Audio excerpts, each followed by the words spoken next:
Welcome to Catholic Courses. I'm Dr. Gregory T. Doolan, an associate professor at the Catholic University of America and author of the book Aquinas on the Divine Ideas as Exemplar Causes. This course is called Ultimate Questions, Ultimate Answers. The title of the course is meant to acknowledge a very human activity, namely asking questions. As the ancient Greek philosopher Aristotle famously observed, all human beings by nature desire to know. It isn't by chance, then, that we ask questions. As rational beings, we were born to ask them. We were, if you will, designed to do so. We want to know why things are the way they are. And we see this tendency especially with little children who love to ask why questions. Why is the sky blue? Why do cats purr? Why do I have to go to bed at night? Children are motivated by their wonder for the world around them. Everything is new and exciting.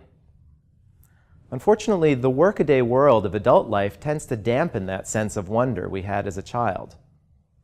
But Aristotle is pointing out that it's still there in each of us, deeply rooted in our very nature.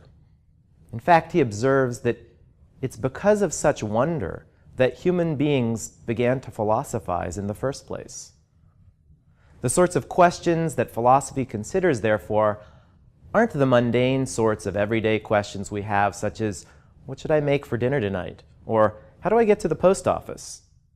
Rather, the sorts of questions prompted by wonder concern reality itself. It's a desire to understand why things are the way they are. This course is concerned with these kinds of questions. Moreover, as the title indicates, it's concerned with the ultimate questions. So the very title of our course should raise a question for us. Namely, what sorts of questions are ultimate? To answer this, we need to consider what the word ultimate means. Like so many words, the word ultimate has several senses. In one sense, it refers to what comes last, at the end of a process. For example, dessert is the ultimate or final course served at dinner. In another sense, it refers to what is most basic or fundamental. So the foundation of a building is the ultimate thing supporting the building. And in a third sense, the word ultimate is used to describe what is best. For example, we hear talk of the ultimate fighting champion. As we'll see, the questions we're going to consider in this course can be described as ultimate in all three of these senses. In philosophy, these questions are traditionally viewed as the last questions asked because they were studied only after learning the other philosophical disciplines. And that's because what these questions ask concern what is ultimate in the other two senses, regarding what is most fundamental and what is best. So what are these ultimate questions? Again, they aren't the sort that most people ask in their everyday lives. As we can tell, these aren't questions about how to get from point A to point B or how to balance the checkbook. These are the sorts of questions that most of us tend to ask when shaken out of our daily routine by such significant events in our lives like birth and death, events that cause us to ask in the broadest sense, why? Such profound moments cause us to ask questions like, why am I here? What is the purpose or meaning of life? And yet, even these questions aren't truly ultimate.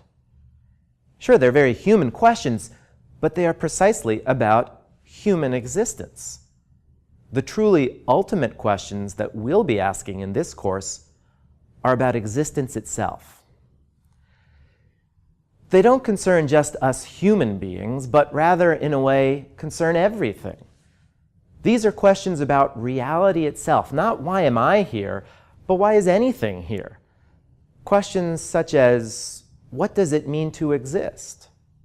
What are the causes of existing things? And the one that's considered the ultimate question of all, why is there something rather than nothing? In the Western tradition, the branch of philosophy that attempts to answer these questions is metaphysics. But what's this discipline known as metaphysics? In many bookstores today, you'll find a section with the label metaphysics, which includes books on topics such as crystals, ESP, and paranormal activities.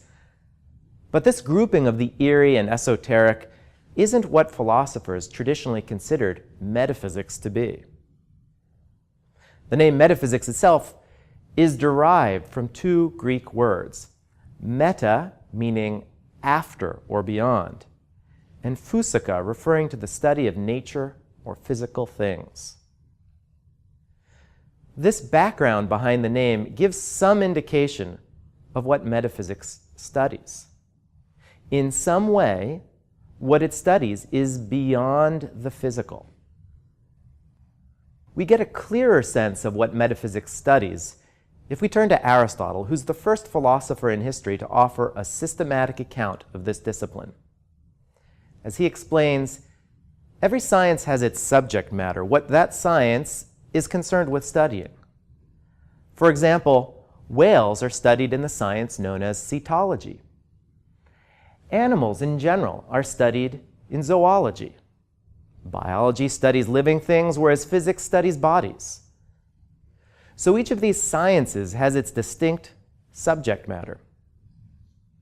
But if we look more closely at the examples I've given, we notice that in fact there's some overlap. Consider, whales can be studied not only by the cetologist, but by the zoologist and biologist as well. And that's because whales are both animals and living things. Indeed, whales are, in a way, even the concern of the physicist, precisely because whales are physical things. So what we're finding, in short, is that the higher up the ladder we go, the more general and inclusive the science. So in each of our examples, these disciplines give some consideration to the whale, either from a more general or a more specific perspective. Now here I'm going to use a technical term that philosophers like to use to make distinctions. This helpful word is qua, spelled Q-U-A, which simply means as, or in this respect. So in our example of the whale, we would say that it can be studied by all of the sciences listed, but in different respects. The cetologist studies whales qua whales, or in other words, whales as whales, precisely as this kind of animal. By contrast, the zoologist isn't concerned with the whaliness of the whale. Zoology, as I've noted, studies animals. So when the zoologist considers a whale, he's considering it qua animal, or insofar as it's an animal. And continuing along this line of reasoning, we find that the biologist studies whales qua living things, whereas the physicist studies them qua bodies. Now, I've been presenting these sciences in the order from the more particular, cetology, to the more general, physics. Many people today are tempted to think that this last science, physics, is the most general science that there is. But Aristotle tells us that, in fact, there's a science that's more general still, indeed the most general of all the sciences, which is metaphysics.